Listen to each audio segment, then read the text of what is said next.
This is The Baseline, discussing the hot button topics of the NBA. Welcome, everybody. You're tuned to The Baseline. Cali, Warren Shaw discussing the hot button topics of the NBA. Exciting week of NBA basketball on tap. A lot going down. Remarkable games, man. Kind of some eye-openers if you look at the way teams kind of prep themselves up for their marquee matchups. And then obviously a lot more questions being raised about who utterly really is the best team in the NBA with so much going on. You know we got a lot to discuss, so let me go ahead and bring him out. My right-hand man, 50 grand NBA aficionado, Don Mac contributor, writer for one of the illest websites, www.shawsports.net, Big Kahuna PNC, my brother from another mother, Mr. Warren Shaw, repping out of Fort Lauderdale, Florida. Holla back at me, Mr. Shaw. How did you feel about this past week of NBA play, man? I think it was great as always, my dude. I mean, we love the NBA here on the baseline, and it's always great to have these conversations about the varying topics out there. You know, with some stuff we'll get into throughout coast to coast with Westbrook and Harden, LeBron, all those guys, you know, chasing history in some forms of the way, if you will. And again, I just love the fact that this NBA season has been very, very exciting with some just bonkers numbers being put up by some of these players. No, definitely, man. And I was really interested in getting your perspective when you look at that big hype matchup. Like, the hype machine was in full effect. Everybody was salivating at this matchup between the Golden State Warriors and the Los Angeles Clippers. And to see what the Clippers basically did, how they performed on a primetime network game with the lights on, I don't know, did it speak more volumes about the fact that we keep saying that this Clippers team still isn't ready to step up to the task and really kind of put a stamp on who they should be and how they should be considered amongst the elite teams in the NBA? Or is this more so about the frightful thought that this Warriors team, be it when they are actually up for the task, that there probably will not be any other team in the NBA capable of stopping their offensive weaponry? I think it's the latter, and then the fact that, you know, the Warriors always feel like they have a little something extra to prove to the Clippers, because the Clippers are always talking about Golden State in a negative fashion and kind of downplaying some of the success Golden State has had in recent seasons. And to me, that makes it an interesting rivalry of sorts, and maybe not in the true sense of the word, but those two teams just have a lot of angst and don't really like each other. So yeah, for me, I think it was more asserting Golden State's dominance. I mean, I got some texts from some people, and, you know, one of our good friends as well too just said, like, listen, he's like, the Clippers are never ever beating the Golden State Warriors. Ever? Yeah, I will forward you the text, because it was so funny that, you know, again, that people are starting to see that, like, this Clippers team, they could be as good as they want to be, but when it comes down to Golden State, they just aren't able to get over that hump. Yeah, man, it's to me, I was a little shocked to see how inferior the Clippers were to the Golden State Warriors. And again, you know, I go back to the conversations that we have had in previous shows and even up to this point, and I'm sure that we will have this again eventually, whether it be something we do in our breakdown conversation or we do something on the drop. You know, we're going to keep talking about this, but again, I just cannot fathom for the life of me how it was only a few years ago we talk about this Clippers basketball team as the one that was bullying the Golden State Warriors, and in less than an off season, this Golden State Warriors team has completely surpassed them, won a championship. It's like we completely had forgotten that the Los Angeles Clippers were a team that was in the Western Conference, in the Pacific Division, always knocking on the doorstep, and really should have been the team that was, again, supposed to be bullying the Golden State Warriors. And yet it's the Golden State Warriors that seems to always come out and play, while the Los Angeles Clippers decides to kind of scurry and stay home with the doors locked, never to be shown when it needs to. So a lot of interesting things that are happening so far. And I think that, to me, is the one thing that did stand out, was the performance in that marquee matchup on that Thursday night game between the Warriors and the Clippers. But nevertheless, we have got an excellent show on tap, and we love each and every single one of you guys to stay locked in with us here on the Baseline NBA podcast. And a little bit in our segment of the drop, we're going to be talking about the stretch five position. What is so dynamic about this position, and what is it that we're seeing from guys like Marc Gasol and Karl Anthony Towns and a host of others that is making them such dynamic guys and actually getting them a little bit of love, a little bit of rep, something that we haven't done in the last few years? And we'll also kind of focus our baseline spotlight on one dude who is just absolutely lighting up the basketball court, our boy, Pretty Lou Will. We'll talk about his gameplay and how it's affecting Los Angeles Lakers. And in a little bit, our segment of the breakdown, We're talking about the Minnesota Timberwolves. What has happened to this basketball team that has been so much hype and so much positivity going into this season now with the new head coach and Tom Thibodeau? Why are they not living up to their brand? And then, of course, I covered it coast to coast where we discuss all the news happening in the association. So great show on tap. We want you to strap on with us, download, and discuss. And we also want you on the Twitter feed giving us your response and feedback. You know how to get at my man Shaw at Shaw Sports NBA or get at me at GameFace Lee. The show's Twitter handle at NBA Baseline. We're available on iTunes, Stitcher Radio, Player FM, Microsoft TuneIn, Google Music, and the Roku channel. You can also catch us simulcasted on our People's Broadcast Network, the Sports Brothers. Be sure to check out Freeman and Fox Monday through Friday. They discuss everything going on with South Florida sports, but we also feature the NBA discussions through them. So be sure to check those guys out on the Twitter at the Sports Brothers Network. You know how we do, and you know how we like to set it off. It's time now for the breakdown. Time to break it down. Time now for the breakdown. Cal Lee, Warren Shaw of the Baseline NBA podcast. And the breakdown conversation for this week is referencing the Minnesota Timberwolves. Back in the beginning of this season, when we saw this transition now, that we finally felt like the Minnesota Timberwolves are going to take a step forward in not only developing this youthful talent that they have surrounding, the Minnesota Timberwolves basketball community, but what we as basketball fans are witnessing. We're saying these kids just need guidance. They just need somebody to show them the way to win basketball games.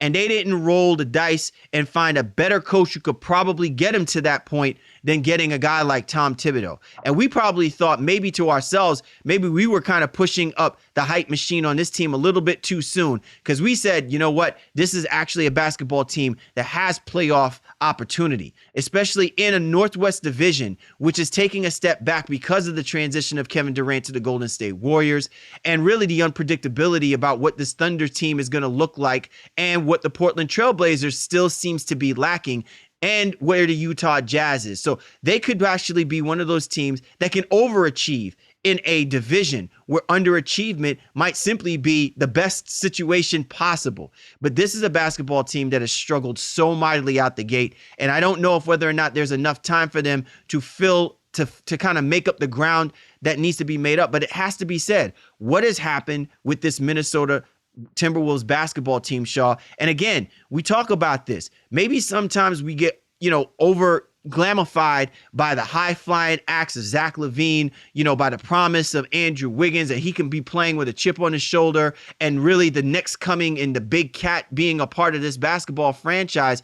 But with all of this being said, it still does not translate to wins, as they are among the worst teams record-wise in the NBA. Yeah, it's unfortunate. I'd be the first one to apologize to our fans and listeners, man. I was duped. I thought this was going to be a team that was going to at least challenge for a playoff spot. Minnesota Timberwolves didn't bring the game to the court. We brought the court to the Timberwolves. I know what you mean, man. Well, they're getting that wood put on them right now on a regular basis. That Plymouth Rock hit them upside the head really hard, bro. Nasty, bro. And it's unfortunate because you see all the talent this roster has, and we've talked about them in a couple of other shows too, where they might be looking to maybe trade some of these young guys to maybe get a veteran to help them out. But they're just one game away from being the worst team in the NBA right now. I mean, they're tied for, I guess, the second worst record as we record, and that's shocking to me. I didn't see them being this bad. I saw them maybe they could struggle, maybe be 2 or 3 games under 500, but definitely a team that would be figuring things out towards the middle part of the season. And again, there's still time for that to happen, but I think this hole might be a little bit too big for them to actually make a playoff run. And that's very concerning because Thibodeau came to this team because it has so much young talent and so much promise. But I know something we'll talk about a little bit later on, but it is scary to me to think that, okay, this team could now be in line for another lottery pick as if they need more young talent. So that's going to make them a huge player, I think, when it comes to free agency, because they're going to have to trade one of these young guys and maybe that potential draft pick if things don't turn around this season. Well, let me go ahead and throw this out here, Shaw, because it's something that I don't think is going to let me put it like this. I'm going to play devil's advocate for a moment. Remember when the Detroit Pistons signed Van Gundy, okay? When they signed Van Gundy, and remember, this was contingent upon him not just being the head coach, but also being the president of basketball operations, meaning he wanted say in the talent and the personnel that he wants on his basketball club to coach and to lead moving forward. And it took a little bit of time. I think we were very quick to criticize Van Gundy's moves, so to speak. And now we've seen over the last 2 years that this is a basketball team that is built for the long-term run to be a successful and heady basketball team. Now, whether that's going to translate to them eventually getting back to the Eastern Conference Championship Finals or maybe even into an NBA Finals, I'm not sure. But I think finally Pistons fans can feel good about the fact that this team is actually in a position to contend playoff-wise. And so I bring this forward to what we're talking about with the Minnesota Timberwolves, because let's not forget now, with Thibodeau, it was contingent not him just being the head coach, but also having a say in personnel operations. And I think this is exactly the same kind of trend that we're seeing with this basketball team, that while we look at the talent and we say this team actually has an opportunity to make in the playoffs, there's still moves that have to be made by Thibodeau, whether he chooses to do them now or wait until the trade deadline, before we may actually see that a lot of what he's trying to do with this team, changing the culture, changing the feel, the effect, that it's actually going to start paying dividends. And maybe at our detriment, we look too much more at the talent than we had to look at the process that's necessary for this Timberwolves basketball team to finally have an identity about being successful in winning these games and putting themselves in a position to get into playoffs, something that they have not done since, the early 2000s.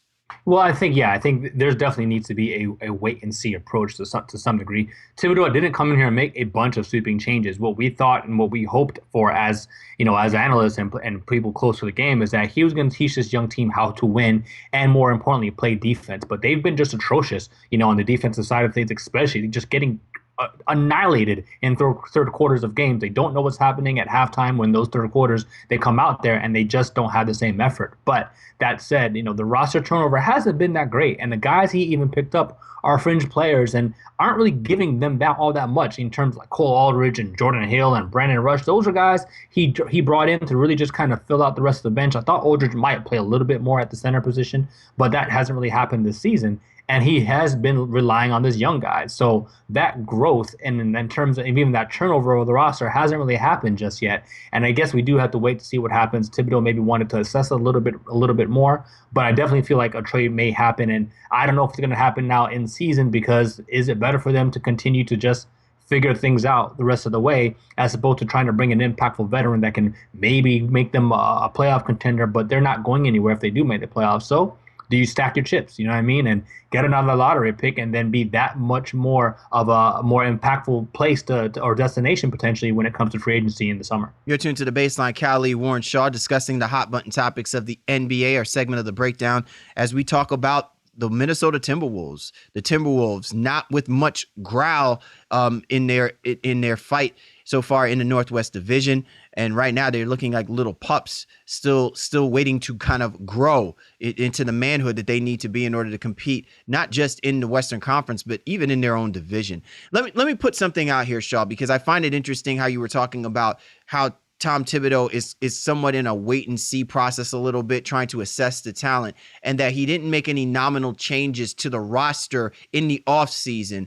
So let me see if I understand this correctly. Because those nominal changes were not completely being made, where is it now when you know that, okay, you still have Pekovic, you still have Rubio. These are two veteran guys that I think we can all agree that at some point there should have been a move being made. You drafted Chris Dunn, and I'm not saying that Chris Dunn you should have given the basketball to him, but I'm finding it very hard to believe that you truly believe that Ricky Rubio was going to figure out a way to continue to facilitate the basketball in a way that's going to make Andrew Wiggins and Big Cat, as good as where they've already been so far. Like, I feel like if it's going to go in the hands of a point guard, a capable point guard, it has to be where he is actually helping to elevate your star players. And I feel like I don't know if whether or not maybe even Ricky Rubio, to his discredit, is not so much a star player anymore when he used to be treated as such, when he, as that prodigy kid from Spain because of where his game translates. Do you think that some of these changes that were not made by Tom Thibodeau were to the detriment of where this Minnesota Timberwolves basketball team really should be? No, I don't think so just yet. I mean, they have a plethora of talent, and with regards specifically to Rubio, I think we discussed it in our preview show where the conversation was definitely going to be Rubio was going to be around for a little while, and that was really to kind of help groom Chris Dunn to make sure that he was a capable NBA point guard. And we saw pretty early on that Dunn is not 100% ready. All as great as he looked in summer league, Rubio went out with that elbow injury, in the early part of the season, and Dunn got thrust in there in the second week or so of the NBA season, and he didn't really do all that well. I mean, he had some nice flashes here and there, but it's clear that he cannot run this basketball team in the same way that Rubio has been in terms of getting people to their spots and spaces. And Rubio is still a very good NBA point guard in terms of his defense and obviously making the passes as well too. So he's never going to be a knockdown shooter. He's not going to be this great scorer, but he's still a good guy who can help this roster. And I think Thibodeau just wanted to assess things, a little bit before he made any sweeping changes. And again, these rumors about them acquiring a veteran didn't come out until maybe the 10th or 12th game of the season or so, when Thibodeau realized, okay, we're having a hard time closing. I don't have the voices that I need to have in this locker room. And that's when you start to hear some of these rumors about maybe guys like Jang or Levine, whoever else, obviously Rubio as well too, potentially getting moved on. So I think it was right for him to take the wait and see approach, but now he's seen. And so now it's a matter of what does he do from here. Well, it's interesting because it was recently quoted by Ricky Rubio that this team has been playing with no heart and no desire. And when you're a team that's lost 7 of 8 basketball games, not having won a home game since last month, I mean, it's been over a month since they've won a game at home. It has to resonate within not just the locker room when your player, when one of your veteran players is actually calling out the team for not having any heart or having any desire. I mean, is that something positive to take away from when you're talking about this Minnesota Timberwolves basketball team? And if you're a Minnesota Timberwolves fan, I mean, how much stock do you put in that when it's Ricky Rubio saying, hey, we need to play with more heart, we need to play with more desire? Is really about that? Or is it just simply the fact that the talent is not translating to the headiness that they need to have in order to win basketball games in a manner that makes them a competitive basketball team? Look, we've seen teams like the Brooklyn Nets. They'll get blown off the basketball court like the other night against the San Antonio Spurs because, quite simply put, the talent can't match up with what the San Antonio Spurs have on their roster. But at least they give, quote unquote, that heart and that desire that they're going to play the full 4 quarters. They just don't have any horses to run with the Leonards and the Gasols and the Aldridges of the world. I mean, we're saying that shouldn't be the case with the Minnesota Timberwolves because ultimately we're saying the talent is there. So what exactly is it that's not translating well for this basketball team to stay competitive? Because quite frankly, some of the games that the Timberwolves have been playing, they get blown off the basketball court, and it makes us wonder that, while the talent is flashy, it certainly is not translative to being competitive against the more savvy, minded teams that are playing out there right now that are always competitive. You're right, and I think that's a great point that you ended off there with. I think they've blown people out and they've gotten blown out, and obviously it's the latter of the two that's happened more often, and which is the reason for the most concern that we're discussing right now. And it does seem to be a lack of some discipline. When it comes down to it, like I said a little bit earlier in the third quarter, where they're not really they're not coming out with the same zest that they start off games with as well too. And then things spiral, and they're a young team, and they'll start one turnover turns into 2 or 3. One bad defensive possession turns into 2 or 3, and Thibodeau hasn't been able to reach them and just get them there as of yet. It hasn't been the immediate kind of magic wand turnaround that we thought or what could have hoped would have happened, especially under the tutelage of Thibodeau, who we understand to be a great defensive-minded coach. I'm just not seeing the same schemes, or they're not executing in the exact same ways that they were, that teams were under Thibodeau in Chicago, and even back in the days in Boston as well too. And that to me is an issue for Minnesota. They don't really have a problem scoring the basketball. They're 10th in offensive rating, but they're 28th in defense. And no Tom Thibodeau team, I remember doing a preview for this, has ever finished worse than 11th when he was a head coach in those days in Chicago. No team ever finished worse than 11th, and they're 28th right now. So that says everything you need to know about where the Minnesota Timberwolves stand currently. But even at that transition, Shaw, if we're talking about and look, I know a very big part of this is the fact that they're just not a sound defensive basketball team. And I guess when I look at this basketball team and how they play, they're good for 1 or 2 possessions where you could clearly see that if they just are disciplined in the way that they play, they could actually minimize numerous possessions if given an opportunity. But I just feel like there's this struggle with this team with all this athleticism. Like sometimes you have like some really athletic guys, and they're the type of guys that should be stretching the basketball court, from end to end. Like you need to give them that freedom to roam and do what they want to do, but you confine them to a half-court game, which ultimately is Tom Thibodeau. Tom Thibodeau is a half-court kind of guy. He wants to see these guys execute in the half-court, and then maybe they'll look to explode and move to the transition game if obviously necessary. I just at times I feel like their discipline breaks down when teams force them to have to play in a half-court setting. They can run with the team like the Golden State Warriors up and down, throw the basketball around and things of that nature. They're not quite as mentally prepared to deal with a team like the Golden State Warriors in that regard. But if the Golden State Warriors, which they're capable of, breaks them down into a half-court game, it's like a bunch of jumping jack beans in a little, in a little tin can. It's just banging around with no sense of purpose to what they need to do. And it's kind of frightening because if we're saying that Tom Thibodeau is the right coach to take this young group of guys to help them win basketball games, then it has to be saying something that their discipline is not being shown so far in the first quarter of the season to execute in a manner that is going to translate them in being competitive in basketball games. Forget who they're playing, just in general. It's not translating where it's going to equal out to this basketball team giving themselves chances to win basketball games. Well, let me ask you this, and I guess, to wrap it up, in terms of this specific point regarding them, do you feel that Thibodeau is the cause of concern here in this case, where he's not reaching these young guys? He's never coached a team this young. All his teams had veteran guys and even future Hall of Famers to some degree back in the days in Boston, if you will.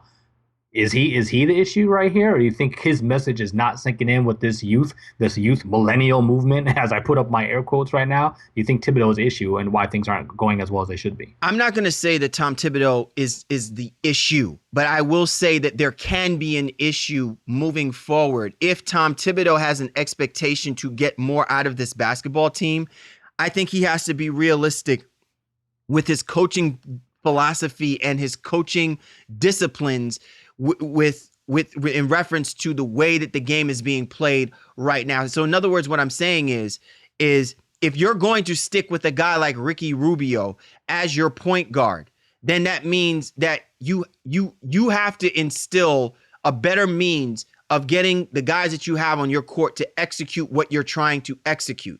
Because I feel like it may go in through Ricky's ear, it may go through Wiggins' ear, it may go through Cat's ear, but it's certainly not translating on what I think the expectations are on that basketball court.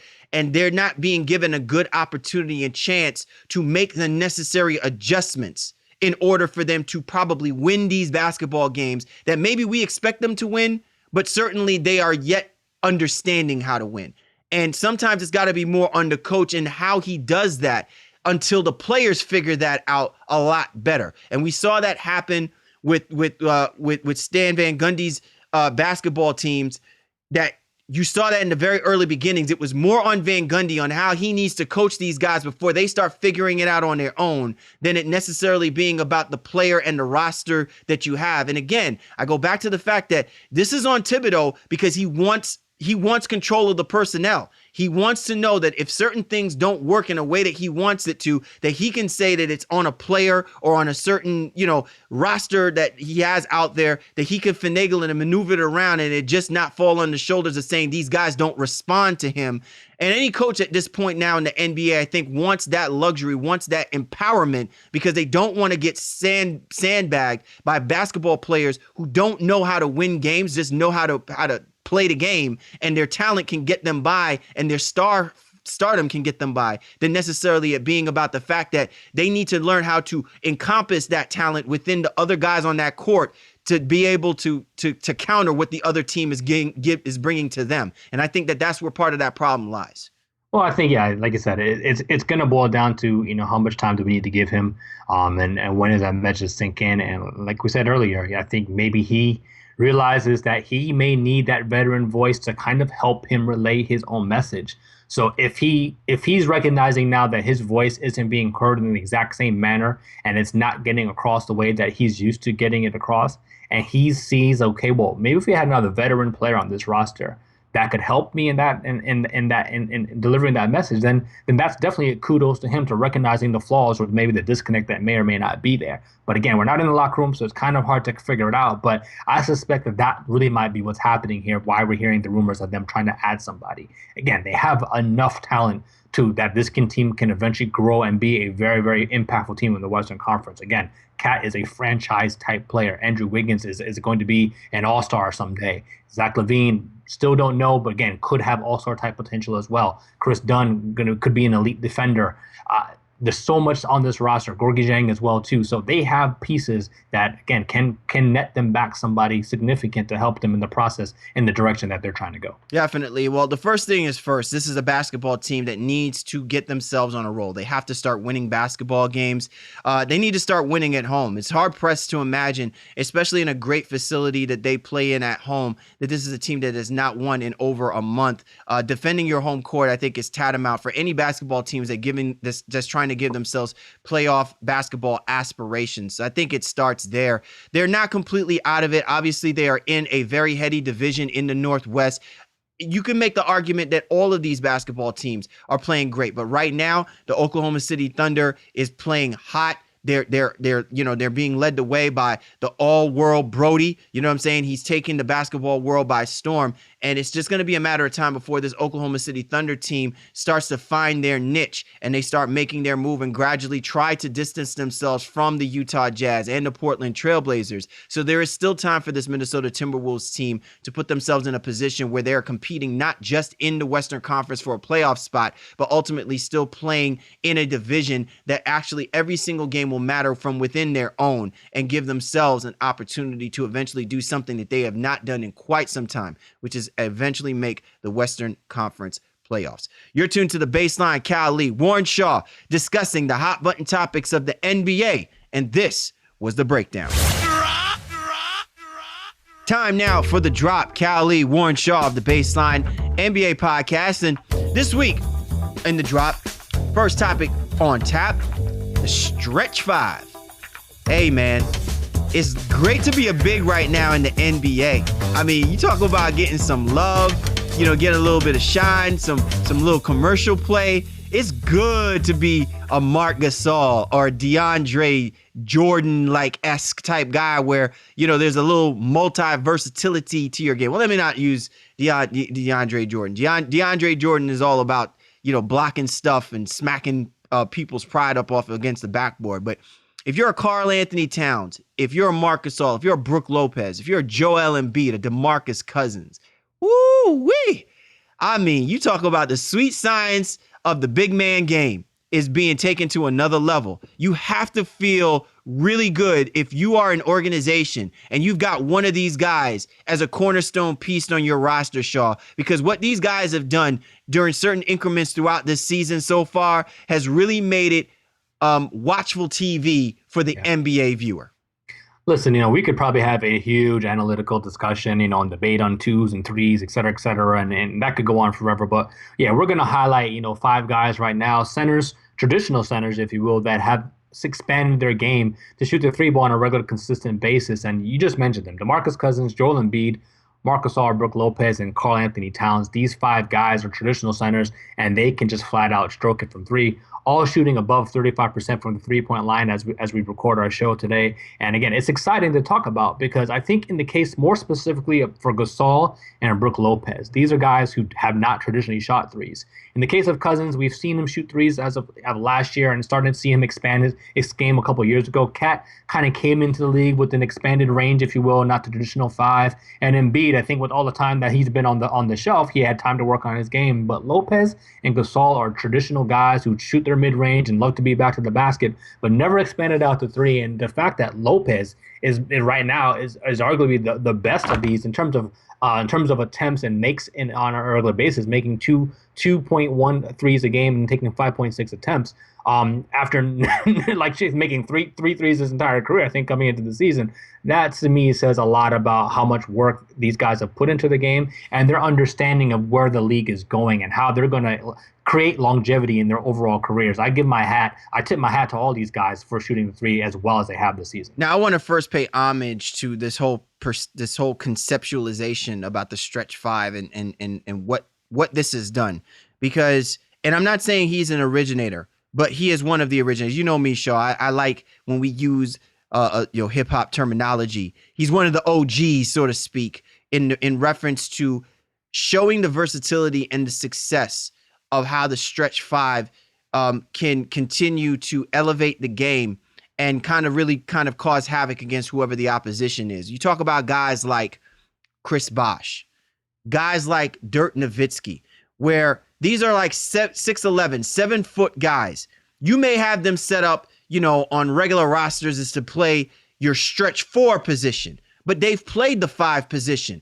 Remember, Chris Bosh played the center for the Toronto Raptors. And when he recognized that the game at a half-court set was being condensed and there's very little room for him to operate, he started to broaden his game further and further out the perimeter. And it only wasn't until he started playing next to a guy like Dwayne Wade, maybe a guy like a LeBron James, that now he actually had to elevate his ability to shoot the basketball behind the arc. And then you look at guys like Dirk Nowitzki, many years played the big man basketball for the Dallas Mavericks and recognized that because the between numbers in the paint, it started to kind of get tight down there, that if he wanted to give himself scoring opportunities and give his basketball team great opportunities for them to score points, he needed to stretch his game, behind it. Shouldn't just only be the 3-point shooters, the Steph Currys and the Chris Pauls, you know what I'm saying? Those type of guys getting love for jacking up those type of shots. Big guys want to do it too. They say, listen, I'm taller, you know what I'm saying? And my shot may actually look prettier. I might send it to the moon and let it drop into the basket, but it's going to look pretty when I do it. And that's the reason why I wanted to make sure that the OGs get some love for that, because now we're seeing it translate to guys who didn't get, quote unquote, the okay to shoot that shot. Because that's not what the expectations was when Marc Gasol was drafted by the Memphis Grizzlies, or when DeMarcus Cousins was drafted by the Sacramento Kings. It wasn't a question of, well, we kind of don't want you to do it. I mean, you know what I'm saying? Because it's really not necessary. We just want you to rebound the basketball and put up shots. We just want you to bang. And they're like, yo, man, ain't nobody shooting 3 on our basketball team. Somebody's got to do it. And they stepped up and they're doing it. Yeah, they absolutely are. And, when talk about the smoothness of it, I think the best overall shooter in terms of what the release looks like is probably Karl-Anthony Towns. I think he has the most natural shot of the 5 guys that we discussed here. Gasol and Lopez, again, I think they're the most unnatural of the two, and that's why I give them the most credit, in terms of getting to where they're at. But every time Gasol shoots it, I'm like, what? Oh, all right. You know what I mean? It's just, it looks weird. I'm still having a hard time, getting used to it. Embiid, he's shooting more of a set shot 3 as well, too. But again, they're making them. Again, all 5 of these guys are over 35%. And, ironically, it's Embiid who's taken the least amount of them, shooting 44%, but it's Marc Gasol at 43% from the 3-point line. But I'm just like, it's eye-opening. And to see that, exactly what you said, the maturation process of all these guys, and even an understanding of what their roles are for these teams and how they can help. And so now you can really pick and pop out to the 3-point line and make, keep guys away from the basket. More traditional 5s who aren't used to guarding guys out at the center. Guarding at the 3-point line. Again, you just mentioned DeAndre Jordan at the outset of the set. Now, if you're playing against the Clippers and you have one of these 5 guys, DeAndre's not in there blocking shots. And if you pick and pop, well, now he has to make a decision, because these are guys who can really knock down the 3-point shot, or you're going to allow, one of their guards to get into lane and score a layup. So the fact that they've really understood where the game is going and they incorporate into this game, and you have to give credit to their organization and their coaches as well, too, for allowing them to develop in the way that they have. And I think the other thing that they're doing as well, too, is it's kind of like they're sending out a warning shot to the rest of the positional players on their basketball team, that you have to do more than just what your position calls you to do. I think there are times where we get too fixated on where a guy's natural position is, whether it's been out of high school, it's out of college, or even wherever it is that they're playing with their former basketball team. If you've got your big man out there shooting 3s, your point guard needs to be down there grabbing rebounds. Your shooting guard needs to be down there grabbing rebounds. Your small forward should be down there grabbing rebounds. Your power forward should be down there grabbing rebounds. It's not just about the fact that he is shooting the shot with regularity because it's an expectation for him to probably make the shot or can make the shot. It's also strategic. It's also kind of putting the numbers to your advantage. If you like, one of the reasons why we talk so much about the Golden State Warriors, because Draymond Green shoots that three. We've even seen times where Andrew Bogut messed around and shot the three. The rest of the other guys on that basketball team are good rebounding basketball. They're not going to put up the kind of numbers that we see from the better rebounding teams in basketball, but by a numbers strategic standpoint, it works to their favor. Steph Curry gives himself opportunities to get rebounds when the bigs are not clogging the lanes from the opposition to grab long contested three-point shots or even uncontested three-point shots.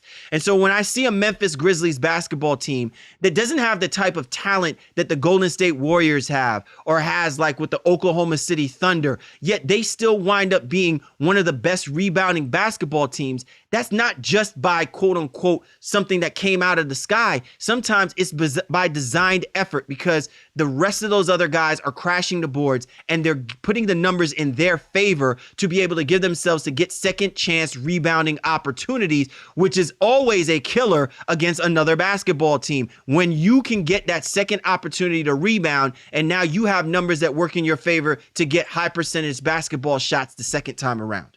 Yeah, I mean, and I'll go even maybe in a slightly different direction in this conversation. I think when you're looking at these five guys in particular, is that the rest of the game hasn't suffered because as a result of them shooting threes. I mean, it's only enhanced what they've been able to do, and obviously it's making them more efficient in terms of their ability to score. All guys are at or near 20 points per game. If you do per 36 minute averages, then they'd all be over 20 points per game, especially in the case of Embiid. He'd jump up from 18.2 to 27.8 if he was allowed to, if he was capable of playing more minutes, in this early season. And again, his threes would go up and all those things as well too. And it's just the fact that, I look at Lopez, I'm picking on him specifically because he's not playing a whole ton of minutes. I think he's, outside of Embiid, he's the only guy who's averaging under 30 minutes per game for his team, but he's taken the most threes, and that's kind of a shift in philosophy that the Brooklyn Nets have had, under their new coach and new system, like where everybody can jack it up there. You and I could sign a 10-day contract. We can get up 10 threes in a game if need be.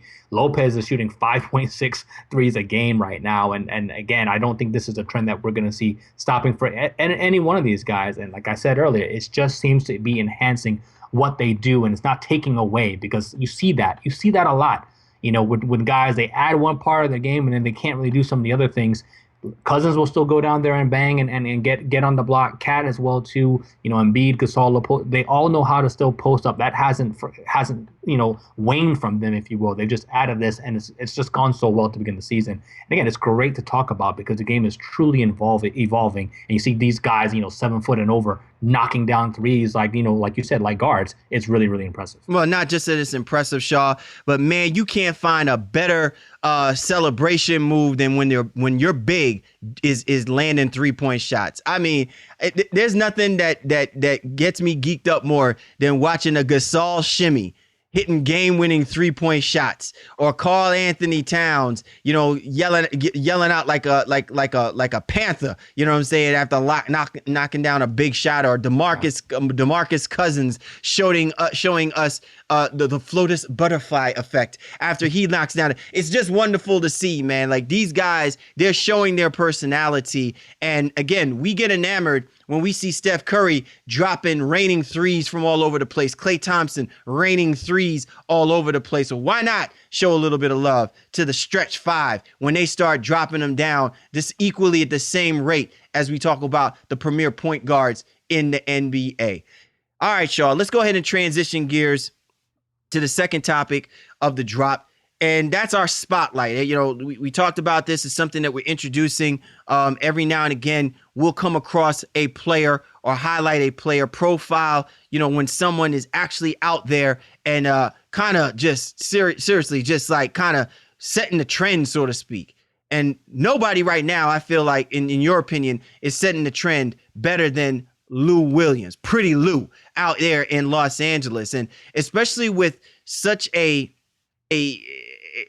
different roster, right? Like, I'm surprised that Lou Williams is still on this roster for the Los Angeles Lakers. I really am, because after he suffered his microfracture surgery, and after all of the work that he put into coming back and playing in the NBA, and we had said that we felt like, you know what, he may only be playing at a certain speed at this particular point in his career, given that the seriousness of his injury, it absolutely amazes me that he's even playing at a higher level. And he is actually one of the main reasons that while the Los Angeles Lakers is not an above 500 basketball team, they are sitting on the outside of one of the lower seeds right now in the Western Conference playoff picture. They are still very much competitive, especially after some critical injuries to D'Angelo Russell and Nick Young. Lou Williams is taking the reins of being that consummate scorer off the bench and being that dude that Luke Walton can rely upon to get serious buckets when the Lakers need it.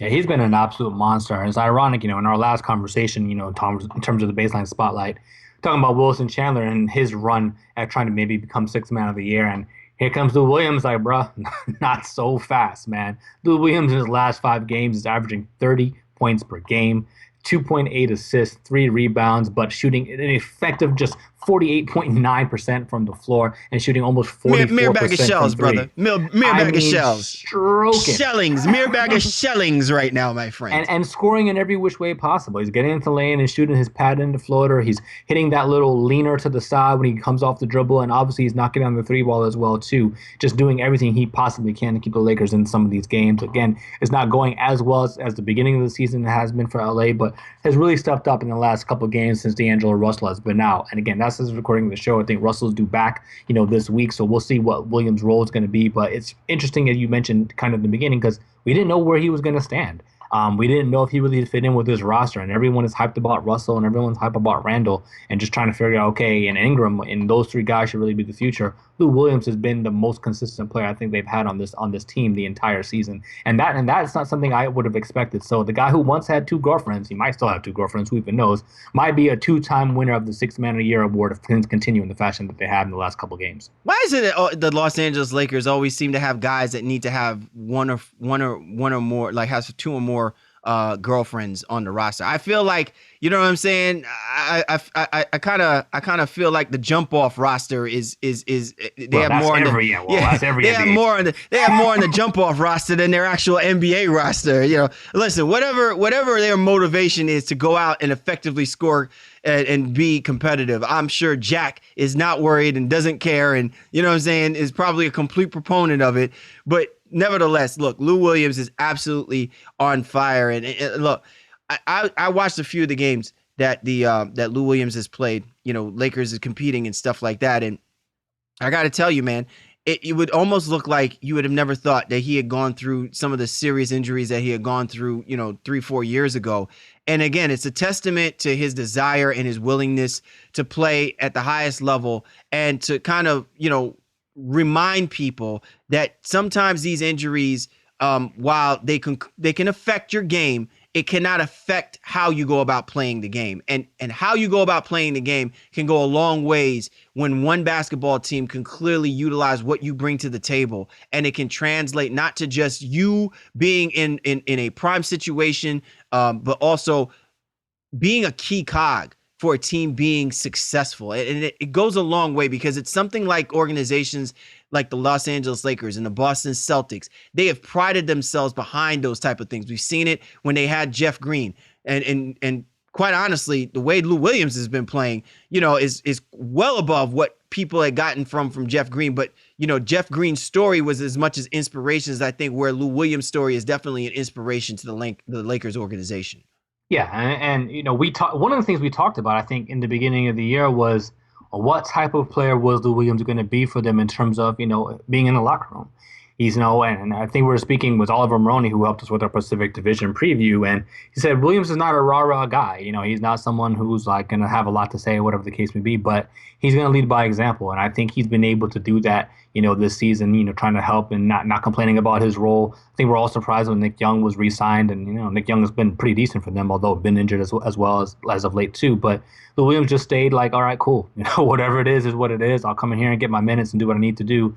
And Luke Walton's been able to deploy him out there and use him in the most effective way possible. And again, it's been great to see. So hopefully he can keep it up. And I guess Wilson Chandler doesn't have that Sixth Man of the Year award wrapped up just yet. Lou Williams has a lot to say about it. And, Jamal Crawford may Clay, might finally lose his title for the last, he's won it 3 years in a row. I don't know if it's going to go his way if these two guys continue to keep doing what they've been what's doing. going on with you, bro? I've been noticing, man, you've been quick to start handing out these awards before we even get to the season. Are you in a rush for something? Is it you seem a little antsy to be giving up the award already, you know what I'm saying, to guys like Wilson Chandler and them, when they have these awe-inspiring weeks of basketball play and stuff. I'm like, yo, man, like, you know what I'm saying? I'd love for this thing to kind of play itself out a little bit, you know what I'm saying? Give us a little bit of a suspense, going into the season. I don't want this thing to wind up, you know what I'm saying, unanimously like the Heisman Trophy winner situation. Well, I agree with that. I just think, in essence, when it comes to the sixth man specifically, it's just been so dominated by Crawford. And, I was like, I guess he could win last year. I wasn't like completely like, oh, yeah, he was definitely the dude. I'm just happy to see that there's so much competition for it this year. So no one's running away with it. No one's running away and hiding with any of the awards this year, except for maybe Rookie of the Year, because I don't know who's going to catch Embiid. But outside of that, I think everything is up for debate. And, that's a great conversation to have throughout the entire NBA season. Oh, yeah, definitely. But kudos to Lou Williams again, averaging 30 points per game in the month of December. Dude, we're only 2 weeks into the month. There's still 2 weeks left to play. And I'd be very surprised if I don't see Luke Walton riding the Lou Will bandwagon, completely until, until that well is dried up and stuff like that. I understand that he needs to, give minutes to guys like D'Angelo and Nick Young and them and stuff like that and figure that stuff out. But it'd be hard pressed for you not to find yourself playing Lou Williams, really at least 28 plus minutes per game. Even if you got to go minutes restrictions on some of the guys that are expected to come back, but you got to ride the hot hand right now. And that boy from Lithonia, Georgia, there ain't no hand hotter than pretty Lou Williams. You're tuned to The Baseline. Cali, Warren Shaw, discussing the hot button topics of the NBA, and this was The Drop. Coast to coast. Time now to go coast to coast, discussing the news in the association. You ready to rock and roll, Mr. Shaw? Absolutely, man. Let's ride. All right. Clay 60? I called it on Instagram. Clay 60. Klay Thompson dropping 60 points against the Indiana Pacers. What a phenomenal shooting display. And for what I heard, Shaw, it only had the ball for like 11 seconds. Like basically it was in his hands and out of his hands in less than 11 seconds to score 60 points, bro.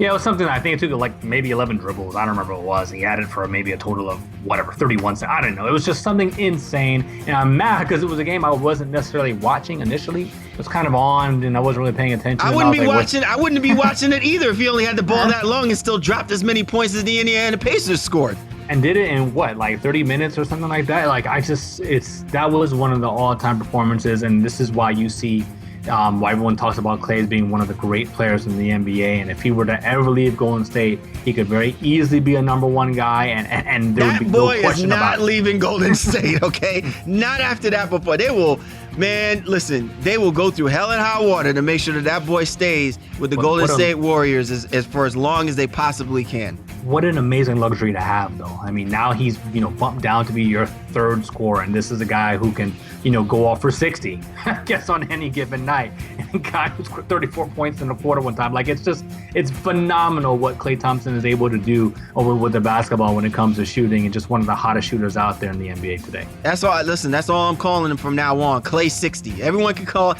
You can say Splash Brothers, all you want. But let me put something out there, Shaw, before we move on to the next point.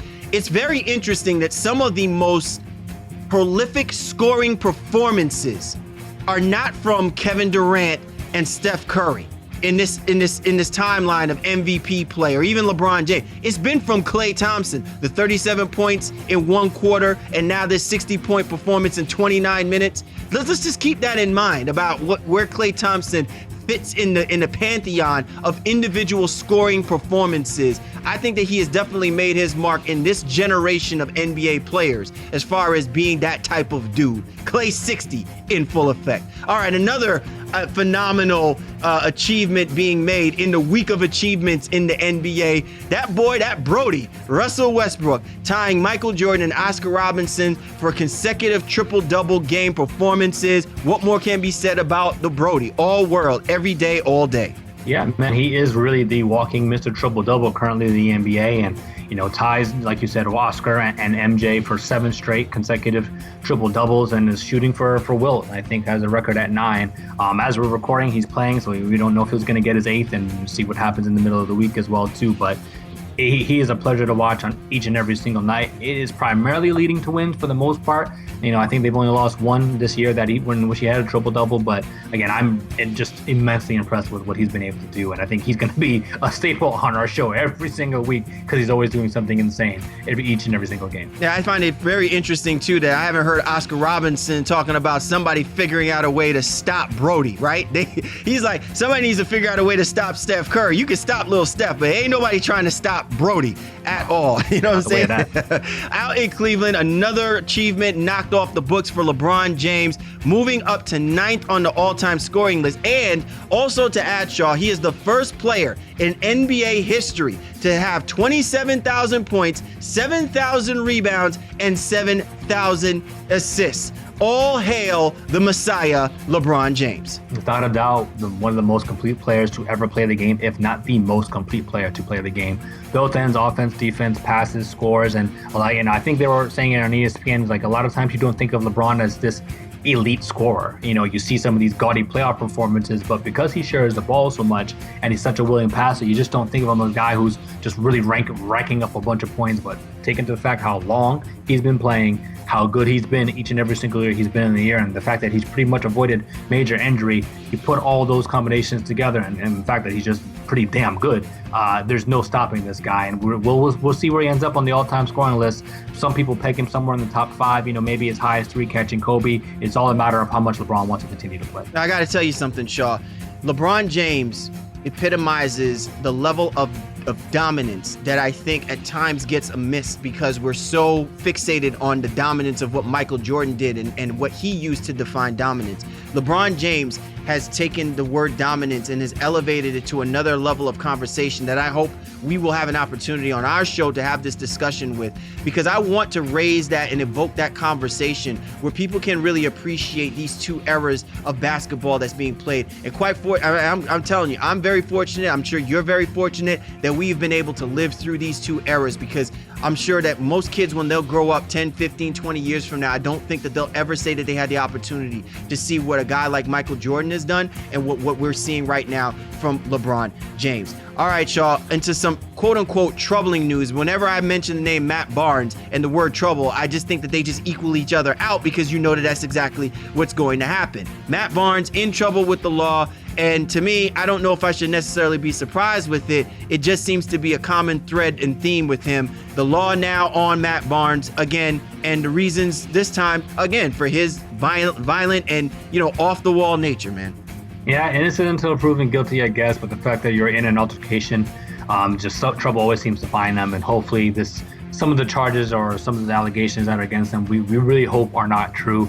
Especially, if he put his hands on a young lady in a club, that's just something we cannot be having. And he'll be facing more than just law time. He'll be facing suspensions from the league as well too. But all in all, we hope the people in this case, himself included, are all okay and can get past this and move forward in a positive way. But it sucks to hear such negative things coming out about Matt Barnes, especially back in New York, where he's always had some interesting times with some of the things that go on. Yeah, there. You remember in the game when the Sacramento Kings visited the Madison Square Garden and they were yelling out Derek Fisher's name as a way to get at him and stuff like that. But I think the more troubling part about this show, more than anything, is that even a hint of him being associated with this type of situation, and he has daughters, to me resonates a lot less more, about Matt Barnes and his, ultimately, the things that he's doing that's not just affecting him and the people that's around him, but also could affect, the perception of him as a father to his own children. I just hope that really isn't the case.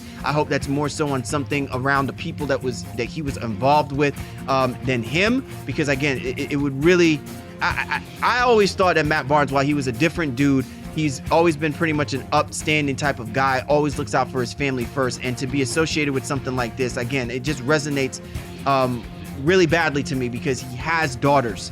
So I would not like to think that he basically put himself in this position and then went all out with it by doing that. I just hope that isn't the case. All right, Shaw, out in Dallas as if the situation with the Mavericks isn't bad enough already. Andrew Bogut expected to be out indefinitely due to a bone bruise, albeit I'm not surprised because it's Andrew Bogut and he's always injury prone. But again, it's just something that Rick Carlisle can't afford to have with the already depleted roster with the Mavericks. Yeah, always something in Dallas, especially this season. And you knew the risk when you were acquiring Andrew Bogut. You knew what it was. And so you can't be surprised that something has happened to him. And again, I think he's been playing well. He's been playing hard and, had been pretty consistent in their lineup throughout the season, especially with Dirk being out.